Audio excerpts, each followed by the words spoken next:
Halo semuanya, kenalin aku Esther Tobing. Aku pertama kali dengar tentang ICC Michigan itu tahun 2016. Aku masuk S2 di University of Michigan jurusan Applied Statistics. Di welcoming party studentnya, Mas Fit dan Mbak Sandra hadir di sana. Mas Fit dan Mbak Sandra menjelaskan tentang ICC dan menginvite kita student-student untuk ke gereja di ICC Michigan. Mas Fit dan Mbak Sandra dan juga Om Tante yang lainnya memberikan kita hampir setiap minggu memberikan kita ride ke gereja. Itu benar-benar sangat membantu aku untuk rajin ke gereja gitu ya. Terus habis dari acara setiap minggu ke gereja, kita juga melakukan acara yang fun bareng, kayak apple picking, Thanksgiving, Natalan, retreat dan lainnya yang membuat aku ngerasa sangat nyaman di ICC Michigan, sangat welcome. Apalagi kita tuh komunitasnya sama-sama Indonesia, jadi kita sangat relate dengan apa yang kejadian di Indonesia, dan juga kita nggak ada barrier sama sekali karena juga ngomongnya pakai bahasa Indonesia kan.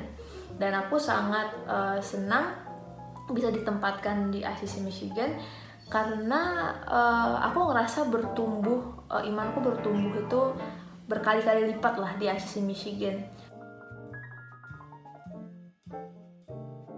Tentang pemahaman aku tentang karya penebusan Tuhan Yesus di kayu salib.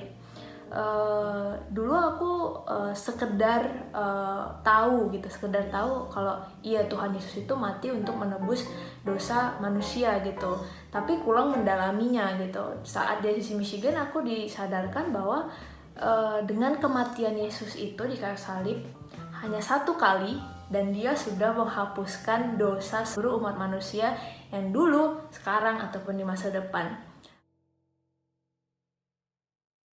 Ini aku ngerasa sangat aplikatif ketika aku pernah jatuh ke dalam dosa, dan aku ngerasa kayak malu banget ketemu sama Tuhan, kayak berdosa, merasa kayak aduh Tuhan pasti nggak mau nih ketemu sama Esther gitu. Tapi dengan aku sadar bahwa Tuhan itu sudah melunasi dosa-dosaku, dosa-dosaku itu di kayu salib, dan gak ada lagi yang namanya penghukuman atau penghakiman. Dan aku setelah sadar itu, aku berdoa kepada Tuhan dan aku mengakui semua dosa-dosaku. Aku mengakui dan minta tolong Tuhan beri aku kekuatan untuk keluar dari dosa ini. Dan aku ngerasa gitu, Tuhan itu ketika aku berdoa, Tuhan itu memberikan kelegaan yang gak terkatakan gitu. Dengan aku juga sadar bahwa iya Tuhan itu sudah mengampuni aku. Jadi gak ada lagi yang namanya belenggu dosa, udah gak ada lagi. Dan itu sangat-sangat powerful ke aku karena itu bener-bener aku kayak lega banget setelah itu. Dan biarpun aku jatuh ke dalam dosa, tapi asalkan aku mau bertobat dan kembali kepadanya, ya aku tahu dia akan selalu menerima aku dengan tangan terbuka gitu. Aku juga sadar banyak hal tentang mendengar suara Tuhan. Jadi dulu aku nggak tahu tuh gimana caranya, mana nih yang suara Tuhan tuh yang mana sih gitu. Tapi aku sadar dengan salah satu aplikasinya tuh kayak suara Tuhan itu ada ketika ada rasa damai di hati kita. Jadi dulu itu setelah aku lulus dari S2 di tahun 2018, itu aku masih mau mengusahakan buat kerja di Amerika gitu. Aku merasa mampu gitu.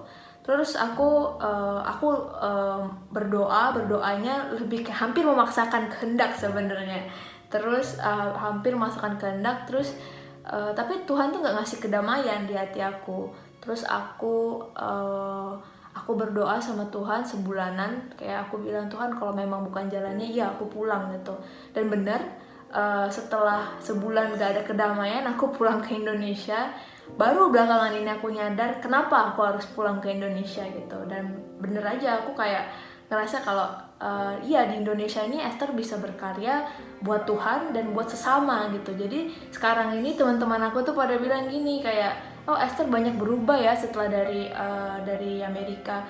berubahnya apa gitu? Iya, kamu lebih berani mengutarakan tentang iman kamu ke orang lain, tentang pengalaman-pengalaman iman kamu ke orang lain. Dan jujur aku ngerasa seneng gitu karena aku di ICC Michigan tuh dibentuk banget gitu loh. Pelayanan aku pertama kali di ICC Michigan aku jadi kayak worship leader atau yang berdoa di depan gitu. Aku orang introvert dan jujur aja dengan aku ngomong pertama kalinya aku pelayanan di ICC Michigan jadi worship leader itu aku ngerasa kayak aku dilatih gitu untuk berani mengutarakan gitu pengalaman iman aku tuh benar-benar aku kayak dilatih lah gitu, kayak speak up gitu. Jadi kayak aku senang banget dengan pengalaman aku di ICC Michigan. Yang paling memorable lagi itu adalah keluarga di ICC Michigan. Jadi orang-orangnya di dalam ICC Michigan, dari om, tante, Pastor Joe, Bu Hana, Mas Wid, Mbak Sandra, dan adik-adik semuanya yang di sana, teman-teman yang di sana itu kayak ya keluarga gitu. Aku nggak merasa sepi di sana, aku nggak merasa apa ya, rindu kampung halaman itu nggak terlalu, karena karena tante dan omnya itu sangat-sangat anak muda dan baik banget gitu. Tiap minggu kita ada masak-masak, terus kita bawa makanan ke rumah. Itu sangat membantu buat student-student yang kayak aku ini gitu, yang males masak gitu, dan makanannya enak-enak banget. Jadi ya ICC Michigan itu bener-bener aku ngerasa bersyukur tuh Tuhan menempatkan Esther di ICC Michigan. Jadi aku kalau sekarang ngerasa mungkin Tuhan ngirim Esther itu ke ICC Michigan 20%-nya karena buat S2, 80%-nya buat Esther berkembang imannya di ICC Michigan. Jadi aku benar-benar sangat bersyukur aku ditempatkan di ICC Michigan. Doaku buat ICC Michigan semoga bisa reach out lagi student-student baik yang Indonesia maupun yang bukan Indonesia, dan juga bahkan orang-orang yang di luar dari agama kita gitu. Sehat terus semuanya di sana, sukses terus buat ICC Michigan, dan Tuhan memberkati kita semua. Bye bye.